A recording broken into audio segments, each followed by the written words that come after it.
이거를 언젠가는 해야 된다는 거예요. 이거 이대로 갈 수는 없다는 얘기예요. 이대로 갈 수는. 특히나 가뜩이나 지금 무역수지 적자와 대동수지 적자가 크니까 자꾸나 이 달러에 대한 불신이 커지고 브릭스 같이 달러 금융 시스템에 도전하는 나라가 생기니까 미국 입장에서는 마음이 급해지겠죠.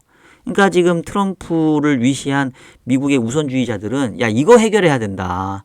이거 해결 안 하면 큰일 난다. 이게 지금 당면 과제란 말이에요.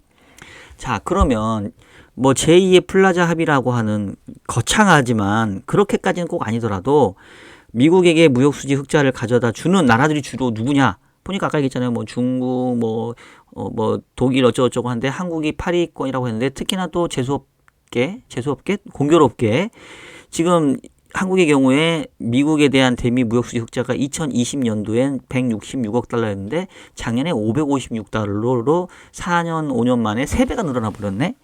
그러면 이제 이거 미국이 보기에는 특히 트럼프가 보기에는 이거 잘 걸렸네. 이거 한국 니네 우리나라한테 엄청나게 흑자 가져가더라. 근데 사실은 우리는 억울하죠. 왜냐하면 미국이 공급망 재편을 통해서 중국을 제꼈기 때문에 옛날에는 중국을 통한 우회 수출이 지금은 미국을 통한 직수출로 갔기 때문에 우리가 이제 많이 그렇게 흑자가 인 것처럼 보이는 것도 있고 그다음에 이제 우리가 또 미국에 엄청 투자해줬잖아요. 뭐 칩스법이다, IRA법이다 해가지고 또 엄청나게 거기 공장 지었으니까 거기서 이제 수출한 것들 당연히 본국으로 가져왔으니까 흑자 많이 낮게 보이겠죠. 근데 아니 지그들한테 그렇게 공장 지어주고 미국 사람들 많이 뽑았잖아요. 근데 그거는 트럼프는 안중에도 없을 거라고요. 그래서 지금 한국이 제가 봤을 때는 이제 두드려 맞을 나라 중에 한 명인데 재수없게 좀 약간 기분이 싸한 거는 지금 현재 미국은 그 교육 촉진법에 의거해서 그 환율 조작국을 지정할 수 있어요. 환율 조작국을 지정하려면 3가지 요건을 충족하면 되는데 대미 무역수지 흑자가 크고 그 나라의 경상수지 흑자의 그 비중이 GDP 대비 한 2%를 넘어가고 그다음에 외환시장에 개입해서 달러 가치를 높게 유지하려고 하는 개입을 다 하고 있으면 요 3가지 충족하면 인위적으로 통화 가치를 절하시켜서 미국의 수출에 유리한 구조를 점하려고 하는 아주 나쁜 의도를 갖고 있으니 얘네를 환율 조작국으로 지정해서 엄청난 불이익을 준다. 이건데 아직까지는 그 환율 조작국에 지정되는 사람이 별로 없어요. 근데 이 3개 중에 2개만 그 충족을 하면 이 이 아주 환율 조작국이 될 가능성이 농후한 애들이라 해가지고 관찰 대상국의 와치리스트에 등재한단 말이에요. 그 와치리스트에 7개 나라가 있는데 그 중에 우리나라가 지금 들어가 있습니다. 지금 원래 쭉 들어가 있다가 2023년 6월 달에 이 관찰 대상국에서 미지정됐어요. 근데 지금 작년 11월에 다시 들어간 거예요, 지금. 근데 지금 트럼프가 뭐 얘는 자기가 뜻하는 바가 있으면 어떤 식으로든지 어거지를 부려서도 할 텐데 이럴 수 있죠.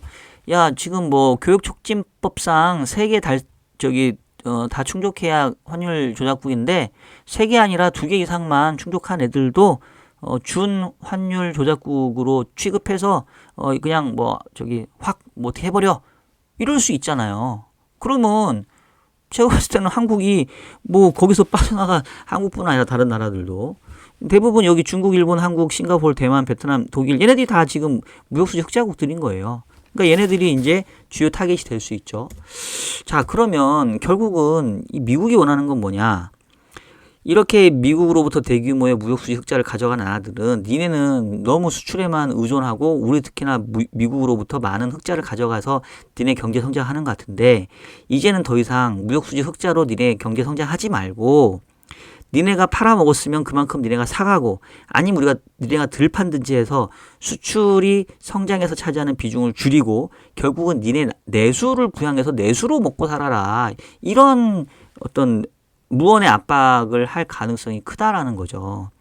자, 그러면 사실 지금은 미국이 금리를 인하하기가 쉽지가 않아요. 왜냐하면 지난주에 발표됐던 미국의 CPI가 지금 3% 나왔고 지금 뭐 미국의 관세 가능성 등들 감안해 보면 지금 미국은 제가 봤을 때는 올해 잘해야 한두 번 정도 금리 인하를 할 수 있을지 없을지 약간 모르는 상황인데 그러면 이제 한국은행이 미국도 금리 인하 안 하는데 우리가 어떻게 해요? 라고 우려할 수 있죠. 그리고 이제 환율이 또 불안할 수 있으니까. 근데 만약에 이 펀더멘탈 외적인 요인으로 그냥 인위적으로 플라자 합의와 비슷하게 그냥 갑자기 야 한국 니네 지금 원화 너무 약한 것 같아. 지금 1430원 말고 한 1000원으로 낮춰버려. 극단적으로 이렇게 하라고 하면 갑자기 어느 날 원화가 훅 강해질 수 있죠. 달러가 확 약해질 수 있고. 그러니까 경기적인 요인보다는 임의적으로 어떤 그 팔모가지 비틀어가지고 이 플라자비도 그렇게 만들어진 거 아닙니까? 자, 그래버리면 이게 좋은 건 아니죠. 우리 입장에서는 그나마 원화가 약해야 수출의 경쟁력을 통해서 그나마 좀 내수가 안 좋으니 수출로 의존 이렇게 성장을 할 수 있는데 이제 수출에 대한 성장 기여도가 이제 낮아진다는 얘기예요. 그러면 어쩔 수 없이 울며 겨자 먹기로 내수를 부양해야 되는데 만약에 원화가 절상 압력을 받는다라고 하면 이제 금리 인하는 조금 더 쉬워지는 카드가 되는 거죠. 그럼을 통해서 결국은 국내적으로 봤을 때 내수를 그럼 부양했었을 때 우리가 지금 내수가 될 게 있습니까? 소비가 이렇게 안 좋은데. 안 좋죠. 그럼 결국 뭐냐면 지금의 내수 부양은 미래의 소비를 땡겨오는 이른바 부채에 의한 소비가 될 수밖에 없어요. 그러니까 별로 안 좋은 거예요. 안 좋은 건데 이거를 우리가 선택하고 싶다고 해서 하고 안 하고 싶다고 해서 안 할 수 있는 문제가 아닐 수 있다는 거죠. 그냥 끌려간다는 거죠. 단적인 예로 올해 성장률 전망치가 계속 낮아진단 말이에요. 지금 왜 낮아지겠어요? 수출에 대한 그 기여도가 떨어지니까 가뜩이나 지금 내수는 죽어 있고 수출이 먹고 살려는데 수출이 안 되니까 성장률 떨어지는 거를 방어할 수가 없단 말이에요. 그러면 성장률이 원래는 올해 성장률 2% 이상했다가 한국은행이 얼마 전에 1.6까지 얘기하고 있고 글로벌 IB 중에서 아주 세게 보는 애들은 성장률 1.0까지 얘기를 하고 있는데 한국의 성장률이 1% 초반 중반 떨어지면 이거 무슨 일이 벌어지는지 아십니까? 한국 성장률이 1% 초중반 떨어지면 이거는 국가가 엄청나게 그 혼란에 휩싸이게 돼요. 왜냐하면 성장을 못하는 나라는 실업률이 넘쳐나고 실업률이 넘쳐나는 사회는 그 범죄가 늘어나기 때문에 사회적으로 엄청 혼란해집니다. 그래서 성장률을 일정 수준 유지해야 되는 이유는 사회 안정을 추구해야 되고 일정한 부분 실업자가 없게 만들어주기 위해서 성장은 필수 불가결해요. 그렇기 때문에 어떻게든지 간에 성장률을 방어해야 되는 필요성이 생기는 겁니다. 그래서 제가 봤을 때는 지금으로 봤었을 때는 내수만 보면은 금리 인하를 해야 되는데 지금 환율 때문에 못하고 있다? 지금은 그렇죠. 근데 시간이 지나서 제가 지금 말씀드리는 거는 뭐 하루 이틀, 한두 달 안에 그 안 나타날 수도 있어요. 저는 조금 길게 보고 말씀드리는 거거든요. 그러면 아까 했던 것처럼 트럼프가 일단은 관세를 통해서 무역 수지를 조정해 보려고 하겠지만 이제 이도저도 해보다 안 되면 결과적으로 아이 환율밖에 없겠네. 이제 이렇게 나오면 그러면 이제 그때는 이거를 좋다고 해야 될지 나쁘다고 해야 될지 모르겠지만 한국의 입장에서는 내수를 부양할 수 있는 여력이 생기는 거죠. 원화가 좀 강해지면서 그러면서 결국은 이제 이렇게 뭐 금리 인하에 대한 어떤 좀 욕구가 좀 커질 수 있지 않을까 싶고 지금 트럼프도 어떻게든지 간에 지금 금리 낮추려고 막 압박을 해요. 근데 지금 그 다른 요인들은 다 이 물가를 올리는 요인이기 때문에 쉽게 낮추기 힘들고 그나마 기대할 수 있는 게 유가를 떨어뜨리는 거거든요. 그러니까 요즘에 트럼프가 엄청나게 지금 산유국들을 쪼고 있고 그 국내에 있는 석유 시추 그 기업들도 막 니네 더 뽑아내라. 왜냐면 지금 그나마 미국 내에서 물가를 낮출 수 있는 거는 유가를 떨어뜨리는 거 말고는 없거든요. 그래서 유가가 떨어뜨리면 빨리 이제 우리 연준의 금리나 요구하겠다. 뭐 이런 식의 지금 얘기들을 하고 있는 거죠. 자, 그러면 이제 이게 자산시장에 어떤 영향을 줄 거냐인데 플라자비급은 아니지만 비슷한 구조라고 제가 말씀드렸으니까 85년도에 플라자비 때 일본이 어떤 모습을 보였는지를 보면은 조금 그림을 그려볼 수 있는데 당시에 85년도 플라자비 때 엔화가 240엔 갔던 게 120엔으로 그러니까 환율은 반토막이 났고 엔화 가치로는 이제 더블이 났다는 거죠. 자, 근데 그 기간 동안 어땠냐면 니케이 225가 급등을 해서 3배가 넘어갑니다. 주가의 상승폭이 지수로. 그리고 뭐 주가만 올랐냐? 지가, 땅값도 올랐죠. 그래서 뭐 그 당시에 도쿄의 땅을 팔면 미국 전체를 사버릴 수 있다라고 했던 얘기가 있대요. 그러니까 자산시장으로 봤었을 때는 통화 가치가 올라가면 단기적으로는 또 이걸 먹겠다고 들어오는 그런 투기적인 수요가 있어요. 해외 투기적인 수요. 그리고 지금 만약에 그 원화가 강해진다고 하면 지금 우리나라들 서학개미들 해외로 많이 나가 있잖아요. 그러면 뭐 작년만 하더라도 국장 탈출은 지능순이다 이래가지고 해외 주식 많이 샀죠. 왜냐하면 미국 주식을 들고 있으면 양빵으로 먹었단 말이에요. 미국 주가가 올라가서도 먹었고, 그 다음에 환율이 올랐기 때문에 달러가 비싸진 걸로 또 먹었단 말이에요. 왜냐하면 서학개미들은 환해지 안 하거든요.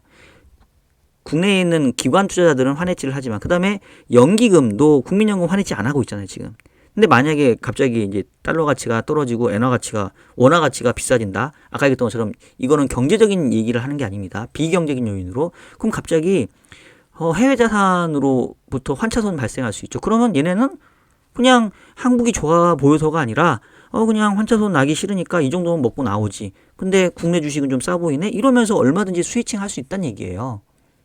그래서 뭐 이렇게까지 급등은 아니겠지만 단기적으로는 만약에, 그러니까 지금 시나리오를 제가 말씀드리고 있는 겁니다. 미국이 트럼프가 결국은 기축통화로서의 위상을 지키기 위해서 무역수지 적자랑 재정수지 적자를 줄여야 되는데, 이것도 해보고 저것도 해보고 해보다가 안 되면 결국은 환율의 인위적인 조정도 불사할 텐데, 그렇게 되면 그러면 단기적으로는 달러가 약해지고 원화가 강해질 수 있으니 해외에 있는 투자자들이 그걸 먹겠다고 들어올 수도 있고, 국내에서 이미 해외로 많이 나가 있는 투자들도 다시 돌아올 수 있을 거고, 그럼 그 과정에서 국내에 있는 자산 가격들, 뭐 주식도 그렇고 부동산도 그렇고, 경기는 안 좋지만 이러한 수급 요인에 의해서 가격이 올라갈 수도 있다. 그런 상황이 벌어질 수 있다는 얘기예요. 근데 이게 단기적으로 좋아 보이지만 일본의 경우에도 결국은 85년부터 90년까지 4, 5년 정도는 좋았지만 그 뒤로 보시는 것처럼 잃어버린 30년에 빠져버립니다. 우리는 이렇게 길게 가지도 못할 거예요. 짧게 갈 것 같은데, 어쨌든 결국은 이거는 미래의 소비를 땡겨온 거고, 일종의 이 환율에 따른 착시 효과이기 때문에 나중에 분명히 대가가 커요. 근데 당장은 자산 가격은 올라갈 수도 있다는 거죠. 그래서 지금 연초 이후에 주가와 자산별 상승률을 보면, 지금 아까 이제 금값부터 처음에 말씀드렸는데 금값이 지금 12% 올랐거든요. 근데 금보다 더 많이 오른 게 여러분 코스닥인 거 아십니까?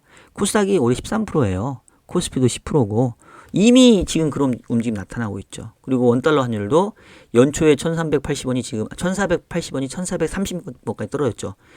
갑자기 50원이 왜 떨어지는 거죠? 그 다음에 최근에 엔화도 많이 떨어졌고, 이게 물론 그 지금 뭐 이제 어떤 우리는 정치적인 이벤트가 있었으니까 계엄과 탄핵에 대한 부분들이 이제 조금 진정되면서 떨어졌던 것도 있을 수는 있는데, 지금 미국과 한국의 통화정책 차이로만 보면 다시 약해져야죠. 왜냐하면 미국은 금리 인하 할 일이 없고, 한국은 뭐 적어도 다음 주에 한국은행 금토위가 금리 인하할 것 같고, 경기적인 측면에서는 그 금리 인하를 계속 이렇게 기회를 봐야 되니까. 근데 생각보다 환율이 안 떨어지네? 이거는 제가 봤을 때 이미 약간 달러와 약세에 대한 어떤 압박들이 좀 생기고 있는 게 아닌가라는 생각이 들고, 단기적으로는 미국이 이 기축통화로서의 달러의 유상을 지키기 위해서 재정수지와 경상수지 적자를 줄이는 그런 노력이 일환으로 인위적인 환율 조정에 나선다면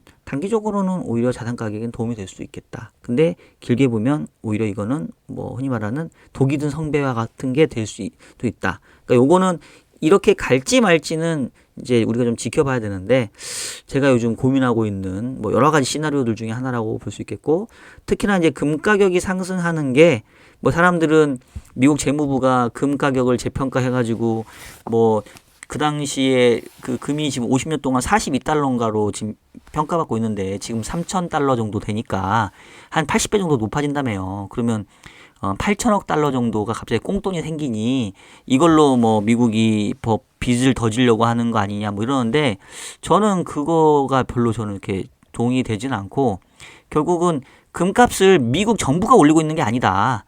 그냥 금에 대한 수요와 공급상에서 그 이미 수년부터 달러 시스템에서 벗어나려고 하는 이 브릭스 국가들의 금 매집으로 금의 공급이 줄었는데, 갑자기 공교롭게도 여러 가지 불안 요인들 때문에 이제 안전자산과 인플레이션 해치에 대한 수단으로서 금에 대한 수요가 좀 늘어난 거고, 근데 그 상황에서 갑자기 또 관세까지 나오니까 미국 사람들 입장에서는 야, 관세 매기기 전에 빨리 금 쟁여놔야겠다. 이런 것들이 저는 이제 맞물렸다라고 좀 생각을 하고, 결국 근저에는 이 기축통화로서 달러의 위상이 좀 흔들리고 있는 상황, 실제로 이거를 벗어나려고 하는 상황이 브릭스 국가들을 통해서도 일어나고 있고, 미국 스스로 생각하기에도 야, 이거 우리 그 제2의 닉슨 쇼크처럼 더 이상 미국의 재정 적자와 무역 적자는 감당하기 어려운 수준에 이르렀으니까 지금은 어느 정도 이거를 한 번씩은 조정해야 되는 때에 온 게 아니냐, 이런 것들이 저는 맞물렸다고 생각하기 때문에 이쪽에 조금 더 포커스를 두고 시장을 바라볼 필요가 있지 않을까라는 생각이 들고요. 앞으로 이제 뭐 달러화가 이제 금이 어떻게 될 거냐 마냐는 결국은 이 기축통화로서 또 달러의 이 국제금융 시스템으로서의 위상이 계속 유지되느냐 그렇지 않느냐에 따라 이제 달려 있다라고 저는 좀 생각을 하고요. 그 만약에 진짜 막 최악의 경우에 이 달러 시스템이 붕괴되면 그러면 달러는 폭락하냐? 또 그건 아니에요. 요건 조금 그 다음에 다시 얘기 드릴 텐데, 자 보세요. 환율이라는 거는 그 교환 비율입니다. 그러니까 금이나 비트코인이 달러보다 비싸질 수 있어요. 그러면 달러가 똥값이 되느냐? 달러는 결국은 또 엔화나 유로화나 한국 원화 대비의 환율을 따질 텐데, 달러가 똥값이 되는 상황, 이 진짜 기축통화로서 달러의 시스템이 뭔가 틀어지고 다시 근본위로 간다라고 하면 오히려 불안하기 때문에 달러보다도 못 믿는 게 그 이외의 통화예요. 그러면 달러 환율, 달러 인덱스는 안 떨어질 수 있어요. 그러니까 그 여러분들이 헷갈리는 게 환율을 자꾸 보고 야 지금 달러가 이렇게 강한데 달러가 위기라는 게 말이 되냐라고 얘기하시는 건 제가 봤을 때는 올바른 지적이 아닙니다. 왜냐하면 달러는 환율이기 때문에 달러보다 우리가 더 약한 거예요 지금. 근데 이 근본위 제도나 달러의 기축통화로서의 위상이 흔들리냐 마냐는 달러를 대체할 수 있는 다른 거의 가격이 비싸냐 안 비싸냐가 그게 중요한 거죠. 그게 금이 될 수 있고 그게 비트코인이 될 수 있는 거죠. 지금 보면 수년 동안 금 가격이 오르고 비트코인 가격이 올랐잖아요.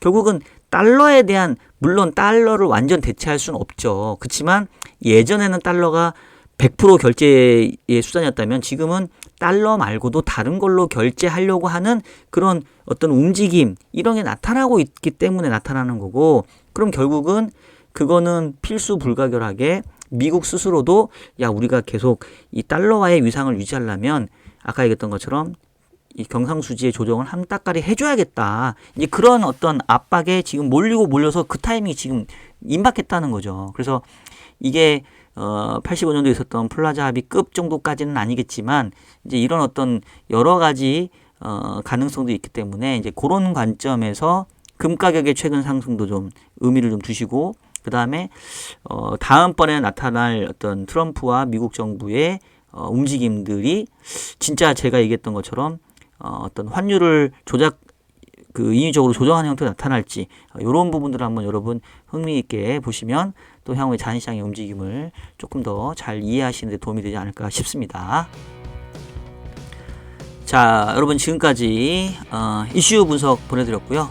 최근에 금값이 치솟고 있고 또 런던에서 막 미국으로 금괴가 이동하는, 이게 왜 그러는 건지, 이게 어떤 거를 의미하는 건지 쭉 말씀드렸으니까 여러분 한번 복귀해서 보시도록 하겠고, 이게 내용이 길어가지고 이거 한 1부, 2부 영상 2개로 나눠서 아마 업로드를 해야 될 것 같은데 연결되는 내용이니까 한번 여러분 시간 내셔서 영상 끝까지 한번 쭉 한번 들어봐 주시면 좋을 것 같습니다. 자, 그러면 저는 이 정도로 해서 영상 마치도록 하겠고요. 제가 뭐 영상을 자주 올리기는 어렵고요. 뭐 일주일에 한 번 정도 일요일에 올릴 테니까 뭐 다음 주에는 또 이슈 분석이 될지 또 일만주가 될지 여러분 기대해 주시기를 바라겠습니다. 자, 그러면 저는 오늘 영상 여기서 마치도록 하겠고요. 다음 주 일요일에도 여러분, 다음 주는 월요일 정도가 되겠네요. 3월 2일 날까지 쉬니까 다음 주 일요일 또는 월요일 날 뵙도록 하겠습니다. 자, 여러분 다음 주에 뵐게요. 안녕.